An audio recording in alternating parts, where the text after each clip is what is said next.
Hoje você vai descobrir o segredo do CO2 no cultivo indoor e como que ele pode melhorar a sua colheita, te dar flores mais lindas, mais resinadas, maiores ou às vezes até acabar com a sua colheita se você não prestar atenção nele.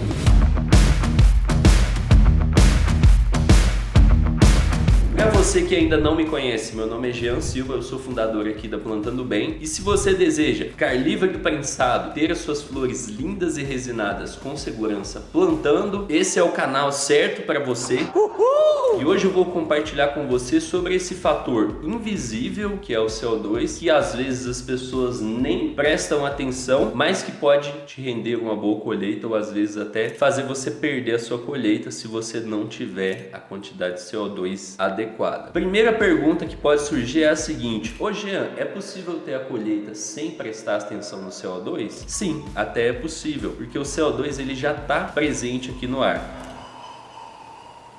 Vou fazer um barulho de um bicho estranho ali, hein? Então, às vezes, você já teve uma colheita sem prestar atenção no CO2. Isso até é possível. Mas o CO2, ele é um dos fatores principais do cultivo. Claro, né? Existem os outros, e os outros também são importantes. Mas um dos três principais fatores é o CO2. Na minha opinião, ele só está atrás da nutrição e também da luz. Então, o CO2, ele é extremamente importante.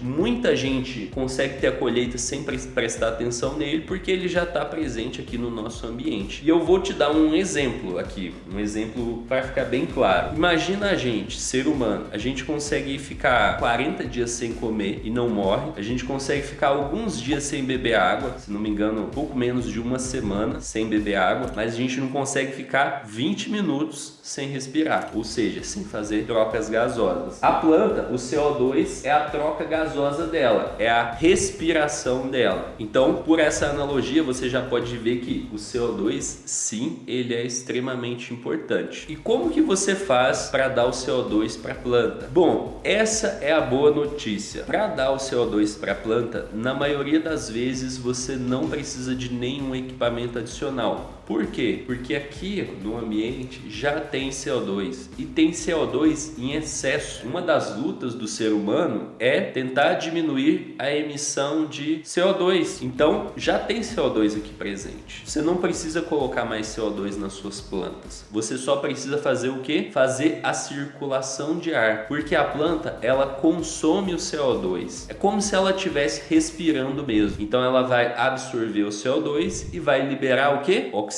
Só que se você está plantando em um ambiente fechado, né, um cultivo indoor, você coloca suas plantas lá e não faz a troca de ar, o que acontece? A planta consome aquele CO2 e depois ela não tem mais CO2 novo para consumir e aí ela pode acabar tendo problema. Pode acontecer também o seguinte: às vezes a troca de ar é fraca e isso faz com que não entre CO2 novo o suficiente para a planta. E aí a planta até cresce, mas ela não cresce tudo que poderia porque o CO2 não é o CO2 suficiente. Ah, Jean, e eu preciso colocar CO2 adicional? Bom, o CO2 ele está diretamente ligado à luz. Então, à medida que a luz aumenta a necessidade de CO2. Você só vai precisar de CO2 adicional além do ambiente, né? Você só tiraria proveito, na verdade, de CO2 a mais, além do que tem no ambiente, se você tiver uma lâmpada equivalente a uma lâmpada de 1000 watts de HPS ou mais potente. Então, maior do que 1000 watts a lâmpada. Então, só nesse caso que uma pessoa tiraria benefício de CO2 adicional. Tirando esses casos, você não precisa adicionar CO2 no ambiente. Você pode simplesmente fazer a troca de ar, usar um exaustor para fazer a troca de ar. Quanto mais troca de ar, melhor para você trazer CO2 novo ali para a planta, mas eu recomendo ali no mínimo renovar o ar umas 10 vezes a cada 10 minutos. Então, resumindo, para você saber exatamente o que fazer com o CO2. Para você que tem um cultivo doméstico com plantas normais, o que você vai fazer simplesmente é fazer a circulação de ar. Você vai ter um exaustor de saída que você vai deixar ele ligado 24 horas por dia e ele vai fazer ali a troca de ar o tempo todo. Com isso, ele vai trazer CO2 novo o tempo todo para dentro do grow para a planta absorver. Então é isso que vai funcionar na maioria dos casos do cultivador doméstico que planta em casa. É isso que eu faço. Eu só faço a circulação de ar, eu não uso CO2 adicional, não coloco CO2 dessa forma no ambiente, né, jogar CO2, e eu também não recomendo que você coloque, justamente porque não precisa, só vai precisar quem tem uma lâmpada muito potente, né? Nem não é no caso de precisar, é no caso de tirar proveito. Você pega CO2 e coloca ele numa lâmpada de 600 watts, você só está jogando CO2 no ambiente à toa. Por quê? Não vai fazer efeito de crescimento maior na planta. Se você fizesse a troca de ar, teria o mesmo efeito, você fazer ali a troca de ar. Então eu não recomendo o uso de CO2 adicional. Eu recomendo que você plante as plantas ali e fazer sempre a circulação de ar. Com isso você está até ajudando ali o meio ambiente. Bom, e além desse fator, existem outros que podem interferir se você vai ter uma boa colheita ou não. Então, se você deseja montar um bom cultivo com todos os equipamentos corretos, acesse o primeiro link aqui da descrição e baixe o e-book gratuito, porque lá você vai ver como montar o seu cultivo. Lá você vai ver todos os passos que você precisa para montar o seu cultivo. Então eu vejo você no próximo episódio. Até mais, grande abraço e boas colheitas!